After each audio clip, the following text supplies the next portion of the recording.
Ladies and gentlemen, citizens of the universe, this is Roster Watch. My name is Alex Dunlap. I'm joined by Cody Carpentier. And Cody, it's a big day, dude. Today's the day we got to turn in our mock drafts for the huddle report for the scoring competition. And I woke up today to a reminder that I sent myself, I guess, last year. Maybe it was the day after the draft from that draft house. And where were we last year? Oh, in Detroit, where I didn't do as well as I thought that I should have done. And so I sent myself a reminder for this morning at 7 a.m. It says, don't fall into late traps for your mock draft and default to what you've learned through the process and what you've had conviction about. So with that being said, I do have conviction on certain spots and certain players and what certain teams are doing. I'm trying not to fall into any late traps. And I have my mock put together now. And through the course of the day, I'll certainly be monitoring for news or anything like that. Any big trades, like this thing could get completely blown up. But I think I have it. And I think messing with it could be a swindle. So we're going to go through it. And maybe you can talk me off of some of these picks. Just for a quick programming note and a quick reminder, Cody and I will have both of our mock drafts up. The rules of the competition say that we have to have them up by midnight Eastern on Roster Watch. So you can go check those out over there, see if it changes from what we talk about now, see if I swindle myself with last minute changes like I swore that I wouldn't do. Mike Band will also have his posted up over there from NFL Next Gen Stats and Combine IQ, Draft IQ. That'll go up. He's on the West Coast, so hopefully not too late. I told him, man, I said, Band, dude, if I have an early flight tomorrow, so if you text me and have me put it up, man, and you don't hear back, you need to call me and make sure and wake me up because we've had that issue with him before. He waits till right at the end. So there's that, and then there's also on Thursday. So Thursday and Friday, if you want to watch our draft coverage, you can go to RosterWatch.com. It'll be linked there. We're going to be with the player profiler boys down there at the nice big draft mansion in Florida. Cody and I will be on one of the NFL desks there, and we're going to have pick by pick analysis for every pick of the draft, unless we stop in round 7 like we sometimes do. But you can find all that at rosterwatch.com. I'll have it linked, but no shows here on the channel from Cody and I, at least, for the rest of the week. But you will have content from us over at rosterwatch.com. If you go and click there on the ticker to watch those videos, and we'd love to have you on with us as your kind of second screen as you're watching the draft. All right, Cody, you ready to get started on this thing? Tell me where are we starting? Pick 4? We can. So it goes Cam Ward to the Titans, Travis Hunter to the Browns, Abdul Carter to the Giants, Will Campbell to the Patriots. And then I think pick 5 is where it starts. You know what? No, I'm going to stop it. And I'm going to ask you this question because the last time it felt like we were consensus, all 3 picks consensus before the day before, 2 days before, 3 days before, was the Mac Jones okey doke, right? Remind me how that was a consensus. It was Trevor Lawrence to Jacksonville. Was it San Fran taking Mac, and then Jets taking Zach Wilson, and then San Fran ended up taking Trey Lance, and then Mac falls to 15 or whatever to the Patriots. Yeah, and Justin Fields goes to like 10 or 11.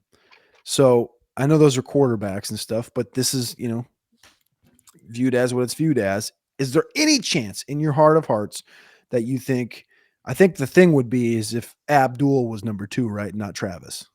It could be. I just don't think that that's the case. Whenever you have Andrew Berry talking about him, saying invoking the name of Ohtani, and so they've thought a lot about this. All right, deal. Good. I mean, I just had to bring it up because my brain just instantly when I just even opened up saying let's start at 4, and they just went and so I had to ask it. Okay. And I thought it was interesting in Charles Robinson's article he put out, all the insiders are starting to put out there like draft nuggets and last minute things. And he was saying he can't completely rule out Shedeur Sanders still at that 3 to the Giants. I'm just like, man, like I've completely ruled it out. But it's the draft, man. You never really know. Um, but so at 5, where do you think I go? Let's just do it like this.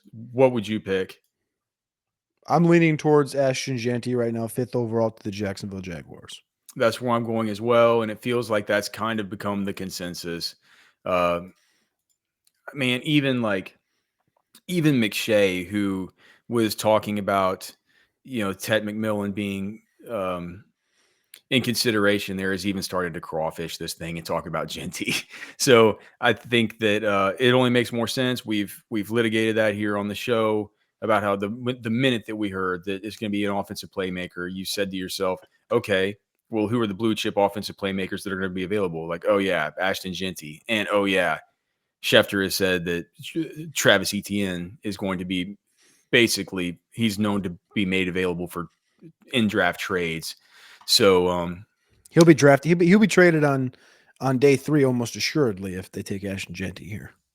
Little bit concerned about the final mock drafts that dropped today from, was it both Schrager and McShay that put Kelvin Banks at 6 to the Raiders? No, Schrager went Membu, and McShay went Banks.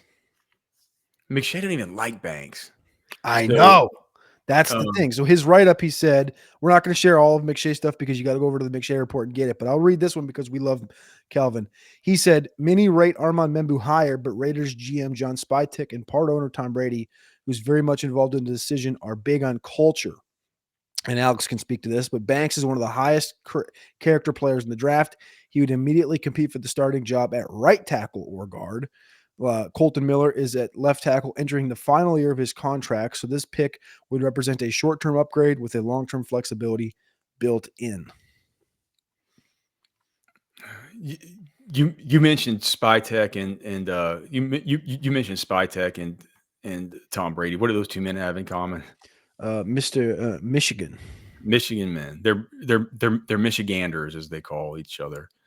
Is that a thing? They call each other that? No. Well, people in Michigan, they're called Michiganders, right? I don't think that they call each other that. They're not Michiganites? I think maybe. I think they're Michiganders, though. I think. Wouldn't they just be Michigans? Because, like, if you're from Texas, you're a Texan. Like, wouldn't you just be a Michigan? Let me just look it up. I think it's a Michigander. Michigander sounds all right. Yeah, a Michigander is an I don't know, dude. It's like it's somebody from somebody from Michigan is definitely a Michigander. I just looked it up. Okay, this is all to say that they're going to take Mason Graham. I agree. Again, the two players, I'll continue to say it, the two players that have been like most discussed with most of these teams, from 4 to 11 has been Mason Graham and Jalen Walker. Everybody loved both of them. So the idea to me that Mason Graham, defensive tackle, would fall through the top 10, people have put him at 11 and stuff. And I'm just like, what are we doing? Like, this is the thing we talked about the combine. Like, people are going to see him. But you got to remember, people in the building are fighting and they're talking about it, and they're going to be like, put the tape back on. And you turn the tape back on and they're going to go, oh yeah, the guy looks small, but he don't play small. And it's just going to be what it is. So I like the fit there at 6 for obvious reasons. And what we've talked about in prior weeks with Christian Wilkins and Crosby and Kuntz. Where do you think I went at 7 for the Jets? Man, I feel like you would go Tyler Warren here. I didn't. I went with Armand Membu here. I love that. It's like it's the fit. The fit is there. I know that there's all the talk about Glenn wanting to go with a defensive player. I can understand it, but I mean, you just look at the sports books and they have Armand Membu, have his line set at 6.5. It's like it's dialed in. It's dialed in there. And also, I think that even though he's on the defensive side of the football, I think that he saw in Detroit how important it is to invest in the offensive line and to make sure that that's a dominant group and a gritty group. And I mean, gosh, the Lions would love to have a guy like Membu.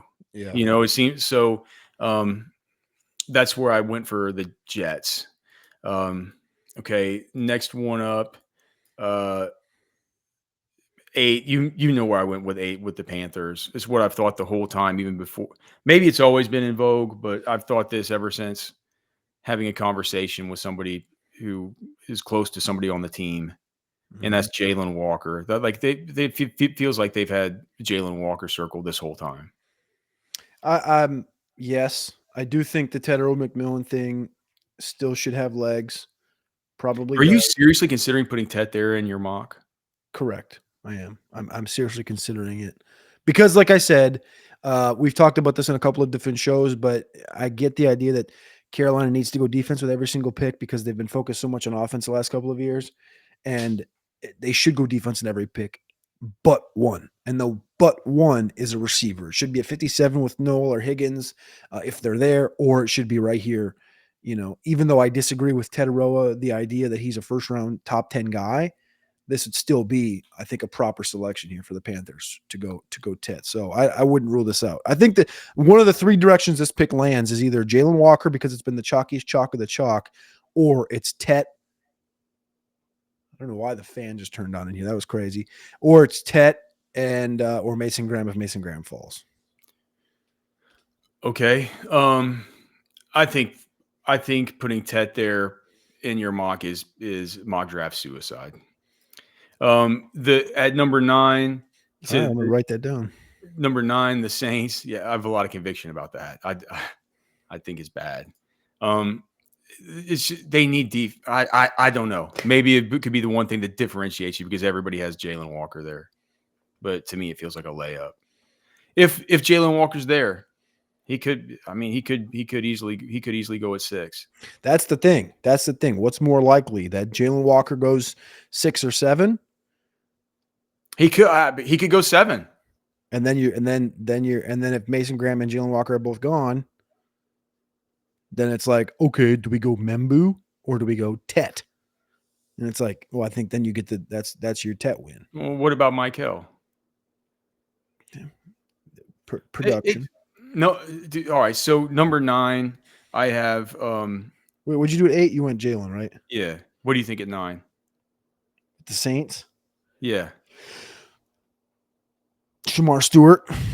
No, Michael Williams. Okay, that was one of the 2 options. I feel like it's I feel like that's gonna almost kind of become a little more chalky.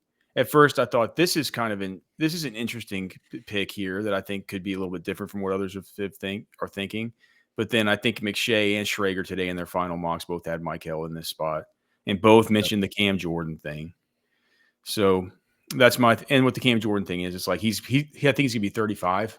He's an old man now. So you need somebody who's gonna. Man, you're having to rebuild. This is how you do it. I also will have something going on with the Saints a little bit later in this draft where they trade back up into the first round, but they get a real cornerstone. Like whenever you build, you want to build around these rebuild. You want to rebuild around these true cornerstone pieces.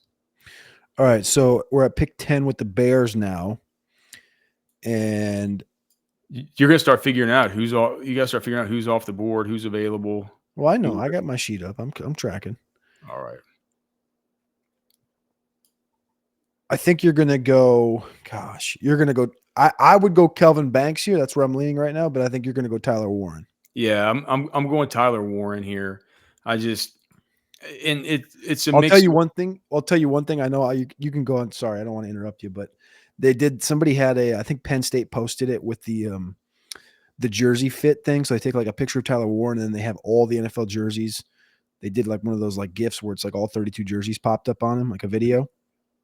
And I'm very, very much of like the mental, for me personally, if I can see a guy in a jersey and it's like, man, it looks, I'll fall into that trap a little bit. The one jersey that I found all 32 that he looked the best in was the Niners. I was like, oh my gosh, he would look so good in the Niners jersey. Yeah, I think he'd look good in the Bears jersey too, though, man. I do. I think he would be. He could be the answer in the NFC North to the Sam Laporta stuff. A lot of 12 personnel that you would have in that Ben Johnson there at his disposal. I just and I can't believe I'm gonna. I just I have him falling in this draft, and I know that Who? Greg Gabriel is just such a old curmudgeon and a total boomer, but I do believe he still has sources within the Bears organization. He was the general manager there. I think he does have sources within that organization, and whenever he whenever he says that there's no way that Tyler Warren gets past the Bears, I've always remembered that. So I'm putting Tyler Warren here, and I think he would look great in a Bears uniform. Long flowing locks, gets to go play his twin uncle, um, Dan Campbell, twice a year. All right, next up, 49ers. I think you know where I'm going here. I don't know if I do. Did you go Walter? Yeah, Walter Nolan, and it just feels like here again, things coming full circle with the idea that he's probably with the idea that he's the second best defensive tackle in the draft. And I just whenever I look at the depth chart for the San Francisco 49ers, and I realized like they've gotten incredibly, just notably thin at defensive. They have to take defensive line here. They have to. Yeah. And so you just start thinking, all right, well, is it going to be Walter Nolan? Is it? And look, I talked to somebody that's close with the Walter Nolan's family, and close with I think he's athletes first, close with those guys. And I said, where are they acting like he's going to go? And they said, well, they think he can go anywhere from 15 to 25, but he's going to go first round. And I guess 15, I guess is Atlanta. That could certainly be I mean, if he was available there, I could certainly see Atlanta taking him, as he would be just like that, just slot him right in for Grady Jarrett. But I just think, man, you bring in Robert Saleh as your defensive coordinator. He cares so much about the defensive line. I mean, you're not going to bring him in and make him work with that group that they have right now. Yeah. So Walter Nolan's where I'm going at 11. 12 to the Cowboys. I think you probably can figure this out. Receiver? Yep. McMillan. Yep. Almost seems too obvious. I we talked before about how we would really like to see Matthew Gold in there, but to me, the more I thought about it, I'm like, Tet brings a different skill level as far as what he can do with his length and his size and stuff like that. A little bit of a not that CeeDee Lamb and Matthew Golden are the same, but I do think that Tet and CeeDee Lamb do make for more of a just a slightly less redundant duo. I think that their styles play off one another better. So I'm gonna go with Ted McMillan here for the Cowboys. 13 is This is a tougher one, Dolphins. not for me. I feel like you went Banks. Yes, I did. Good. I think if Banks is there, you have to you have to run up to the podium. But you're also sitting here with no corners off, right? I mean, technically Travis Hunter, but so both Jade and Will Johnson are here. And the Ramsey stuff sounds like Ramsey's going to be gone. It's like I could understand a Jade Barron here. I don't think that Jade Barron keeps Tua Tagovailoa from getting another concussion. 100%. I agree with you. I'm just saying I could see. So I think you're right with Kelvin Banks if he's there, but I'm just saying I could see. With the way this board falls, dude, it's I kind of have these guys fall. I kind of have the corners falling. I can tell. And we're at pick 14. They're still not off the. Yeah. Okay, 14. I told you this one. You don't like it, but I'm sending Josh Simmons to the Colts. Oh, you did it. I mean, you've been the tight end to the Colts for the whole time. I I think if Tyler Warren were there, I would do it. But there's a couple things to me with Colston Loveland, and I can't really say the stuff that they don't have the testing evals on him, because they clearly don't have testing evals on Simmons either. Yeah, but they have Right. GPS work and stuff. Right. I also don't think, if you're planning to move forward with Anthony Richardson, I think that Tyler Warren is the kind of tight end, and the all around tight end that helps you more in the running game and stuff like that, who is going to be more conducive to success in that offense than a Colston Loveland, who's this, just a elite receiving option at the tight end position. They've needed a tight end bad, but I can't get out of my head that I feel like Ballard always drafts, whenever he drafts these players early, he always drafts them at premium positions. I think it's got to be the super blue chip of the blue, which I think that Tyler Warren is, as compared to Colston Loveland. I know that Daniel Jeremiah has those two in the exact same tier, but I don't feel like everybody does. I certainly, when I was watching Michigan this year, I thought Colston Loveland was like great and super awesome. But did I look at him and say that's a locked in top half of the first round NFL draft pick? No. And granted, the quarterback play was miserable at Michigan last year. But I mean, I look at Simmons. I'm like, this guy I watched some more of him from before he got hurt. One of the just probably is the number one tackle in the class if he stays healthy last season. He superior athlete. We don't have the verified testing numbers, but you know that Ballard loves these superior athletes at the key positions. And Braden Smith is at right tackle, but he's done after this year. He's also always been hurt. PFF doesn't grade him very highly. Not that matters for too much, but it's been an issue. They actually traded up last year, I think in the third round, to get was that Goncalves from the Senior Bowl? Goncalves from Pittsburgh. Yeah. But Ballard was saying that he could, he's an athletic guy that they thought could play guard or tackle. So if it's just like you can get Simmons, and if all the reports are that he's coming off a torn patellar tendon, but I don't think it's as big a deal for an offensive lineman as it would be for a receiver or anything like that. He's going to be fine. Here's the thing I would say. I think they trade down if this is the pick. Okay, well, I'll still get points for it. But I'm saying, like, if this is the target, I think they trade down. So, like, I said the same thing I texted you is like, I like it, but my only combat would be, I don't think that this is something, and this is where my brain goes, is like Chris Ballard, we know is on the hot seat. He's been the hot seat for 2 years, even though we like him.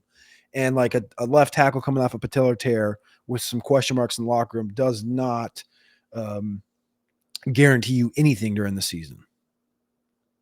No, I mean, it's definitely, if you take into account that he feels like he's on the hot seat, does he act like a guy that's on the hot seat? Of course not. But he's on the hot seat. As much as we love him, I love him. I think he's one of the best in the league. I think he just made some mistakes at quarterback, going through the Wentz Rivers stuff. And I just feel like the Colts at the very least are saying, like, okay, we're getting a guy that's our future starter here, probably at right tackle, because Bernard Ryman's actually been good. But so it's our future starter here, probably at right tackle, after we move on from Braden Smith, who's been a headache. And at the very least, we have a guy who, as we're bringing him on a little bit slowly, and we might not even have to in his rookie season, they have a need for swing tackle, and it's a premier position. And so I'm going with it, man. I think he's an uber talented player. I could see them trading back, though. They've traded down 15 times and traded up 5 times in Ballard's tenure in the first couple of rounds. I wonder who would trade up here to 14 to get ahead of the Falcons, though. Somebody that wants to get ahead of the edge run. Yeah, well, that makes sense. Because all right, so 15 for the Falcons. Where do you think I'm going here? Is this going to be a defensive line run or just defensive player run? A little bit. Yep. All right, let's go. I'll start with Mike Green to the Falcons at 15. Yeah, man. To me, it just makes the most sense. I know that they could go defensive line here, but even our favorite Super Bowl winning GM, um, Terry Fontenot here, I think that even he is going to quit drafting for a 7-on-7 team and just say, I have to understand that the pass rush has been historically miserable. So let's go ahead and go get the guy that just had 18 sacks or whatever. And we've heard that they're not going to worry as much about the significant off-field allegations that it, to his credit, Mike Green, you know, He's attacked addressed, that on. Yeah. addressed and talked about at the combine. I think that it's got to be edge rush. It's got to be production. When I think about edge rush, I think about production in this class. I think about Mike Green. All right, halfway through here in 25 minutes, 16 overall Arizona Cardinals. I'm gonna say Shamar Stewart. No, I sent him Kenneth Grant. I like it. Hey, it could. I got It, Delvin Tomlinson and Calais. So I mean, he's the future after next to Delvin Tomlinson. He's a two-down guy. I like the fit. I was just thinking about it, dude. How old is Calais Campbell? Is he like Like 40 by now? 38. I think he's like 38, 39. You need to get your. You need to. When's the last time that we saw the Arizona Cardinals with some just inside Hellraiser? I think Gannon wants that. I was gonna say it was who's They tried to do it with like Robert Nkemdiche. no, yeah, but that was no, it didn't quite work though. Who was I can see the guy. It was like literally the year they went to the Super Bowl against the Steelers. The last time I think they had a respectable interior. Yeah, man. You gotta. I think it's Kenneth Grant here, dude. I think it's Kenneth Grant. Go with the athleticism. Go with the. If you're Jonathan Gannon, just go with it. Do what Howie would do.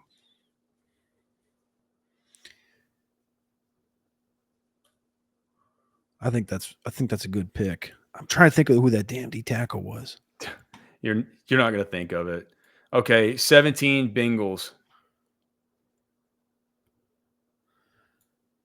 Well, Shamar Stewart. Then I'll go Shamar Stewart again. Yeah, I mean it could be Shamar. I have Shamar Stewart falling here, but no, I went with Derek Harmon from Oregon.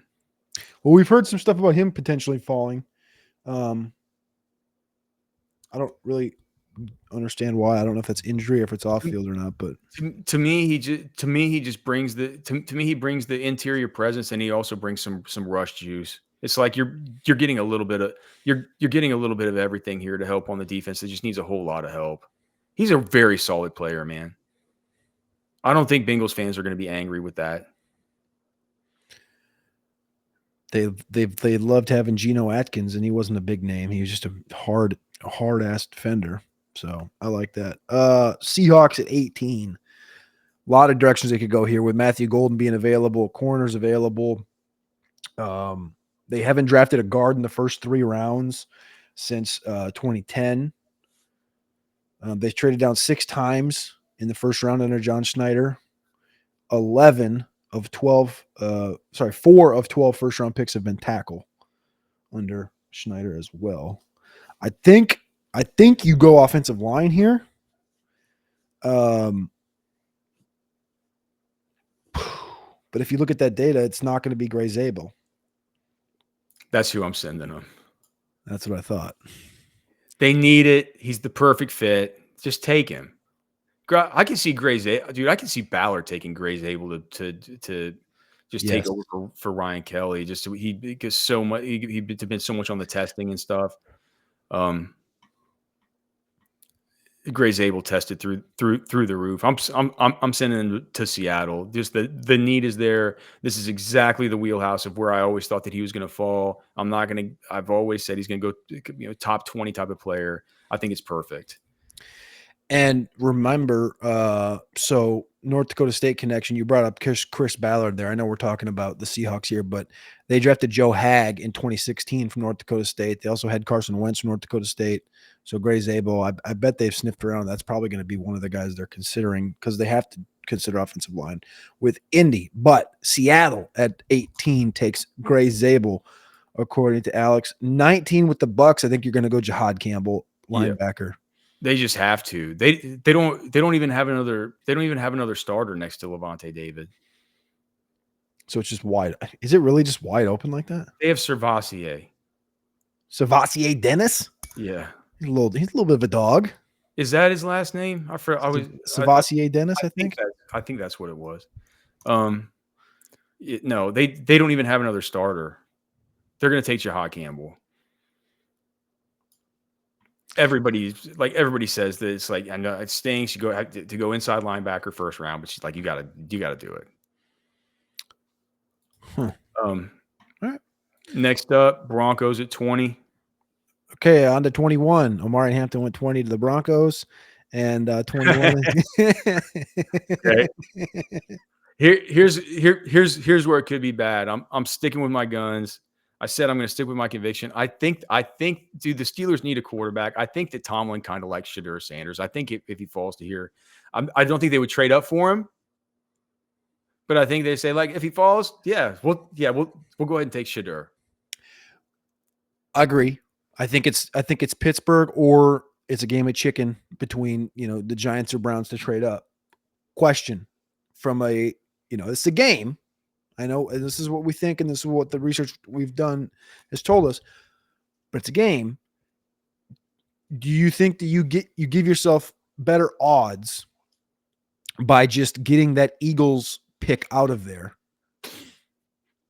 or the Vikings pick out of there, two teams that are likely to trade down? Do you think it gives you better odds in this tournament to get one of those two teams out and to get one of the Browns or Giants in, just to get you another shot at connecting the quarterback? Like, regardless of spot, regardless of the Giants drafted picking up to 26, 27, 24, 32, doesn't really matter. It's more about, do you think that you give yourself better odds by doing that? Well, I do have a trade occurring here in a few picks. All right. But I'm just saying, I'm talking about the Shedeur thing here. So, but how would the Shedeur thing help? What I'm saying is, I know we're connecting to the Steelers right here. Yeah. But hypothetically, what if the Giants traded it to 16 or 15, or they traded down from 3 to 10 or something, right? And that was the play. They were going to trade down or trade up and get him, and he never makes it to the Steelers. Mm-hmm. But because it's a game, you don't have to have the spot right. You just got to have the player to the team right? So you could just, if we innately think that the Vikings or the Eagles or both are going to be done, they're going to drop out of the first round, do you think it gives you a better advantage or better odds by just at least getting in the Giants or the Browns into round one and getting that dart thrown onto one of the quarterbacks? Does this make sense? Or this is kind of 4D chess going on here in my head, is that you're getting the extra dart on the player. Pick doesn't matter. You're like, it's either going to happen at 10, 14, 27, doesn't matter. I've already used my Shedeur Sanders dart and attached it to Pittsburgh, though. I understand that, but that's not what I'm asking. I'm saying you did this, but I'm saying if. I said, do you think that it might give you a better advantage in the tournament if you at least get that team up, get the Giants up, and attach them to Shedeur because you think that might be the attachment? Regardless I just still don't understand. I'm sorry. Maybe I'm just slow today. No, you're good. I understand. I'm explaining it very goofily, and like people that are listening probably don't quite get it, because the way the contest is developed is it's player to team. You get points, and then it's just having the player in the round. You get the points. And so what I'm saying is the Vikings and Eagles are likely to trade down and out of round one, because the Vikings have 4 picks and the Eagles have historically traded down. Yeah.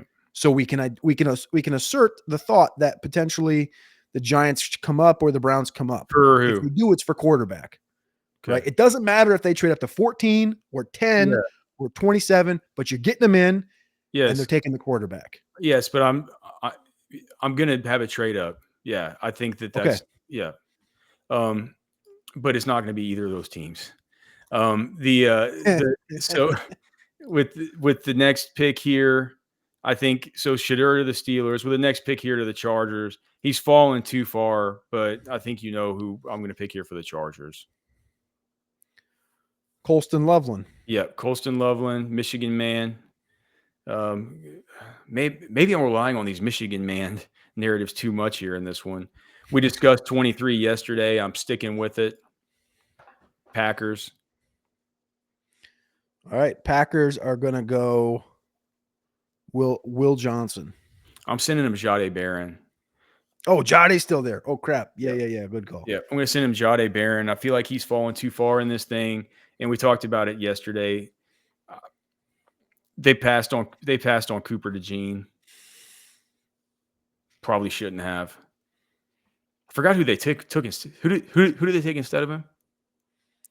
Javon Bullard. Is that who they took last season? Well, I've already forgotten about that. They took the tackle, right? Let me just look. Hold on. Packers took Jordan Morgan at 25. Yeah, Arizona. Yep.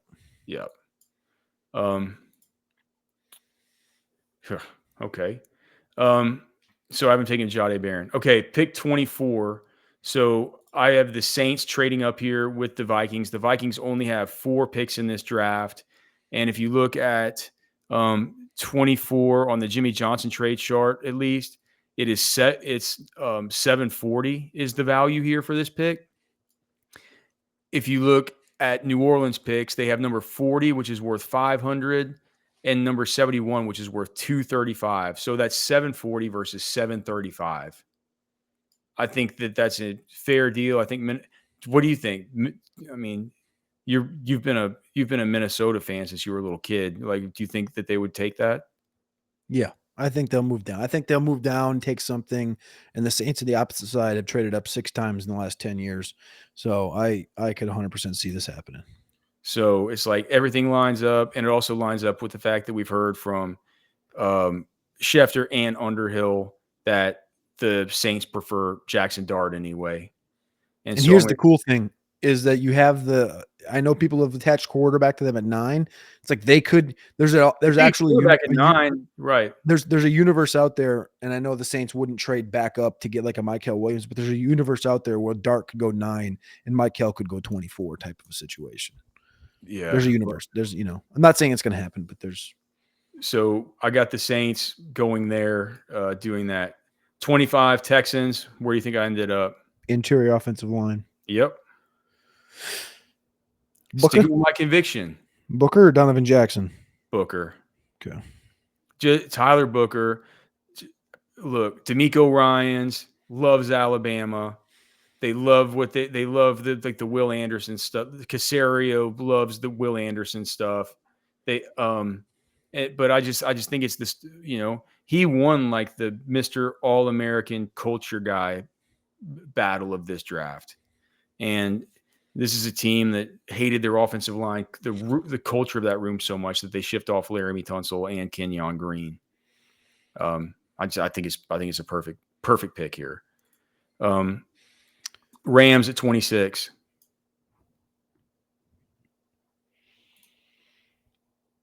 Will Johnson or Matthew Golden? I sent him Matthew Golden. Okay. And I think that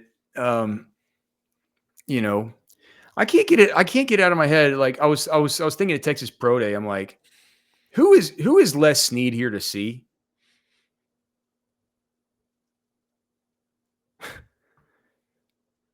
Probably Cam Williams, but he didn't do anything.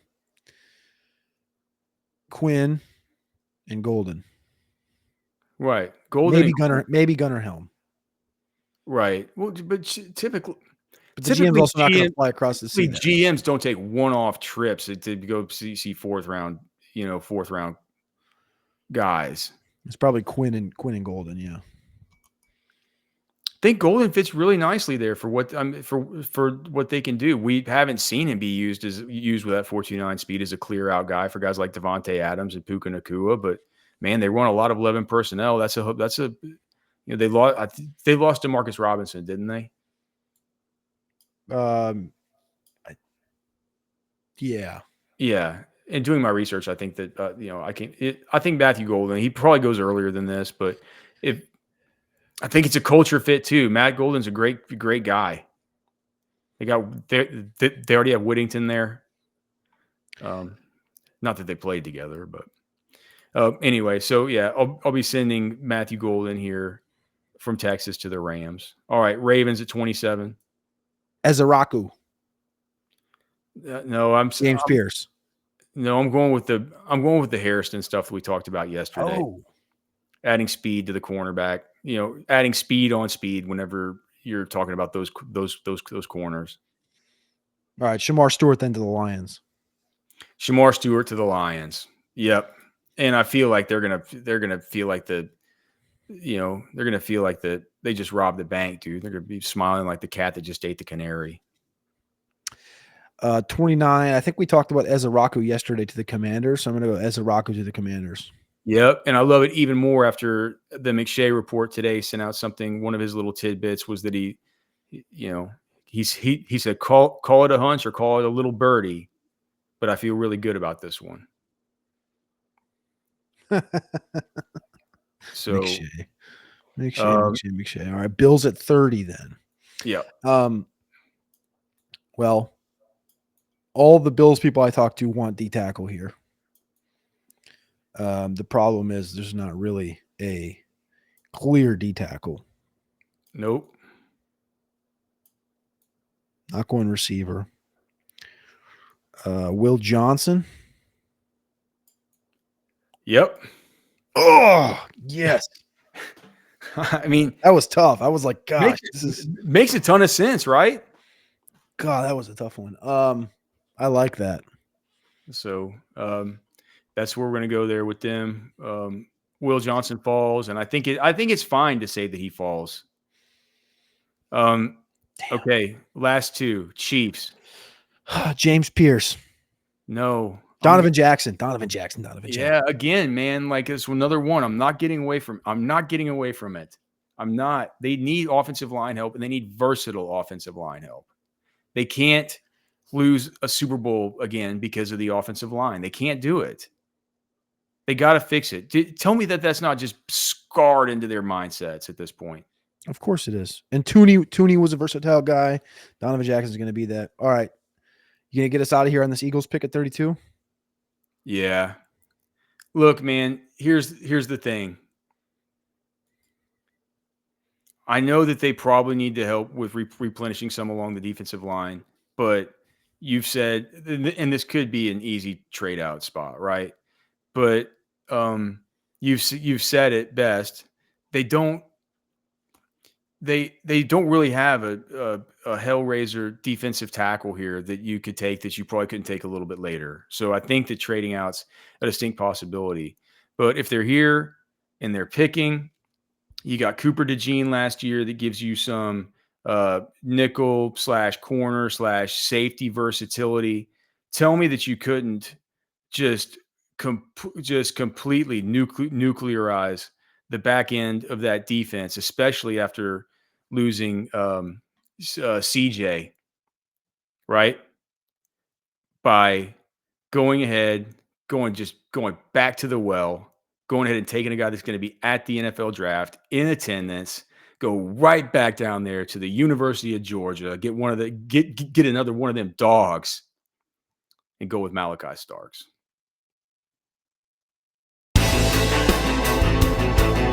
This is Anthony Richardson. You're listening to RosterWatch. This is AJ Brown, and you're listening to RosterWatch. This is Josh Allen, and you're listening to RosterWatch.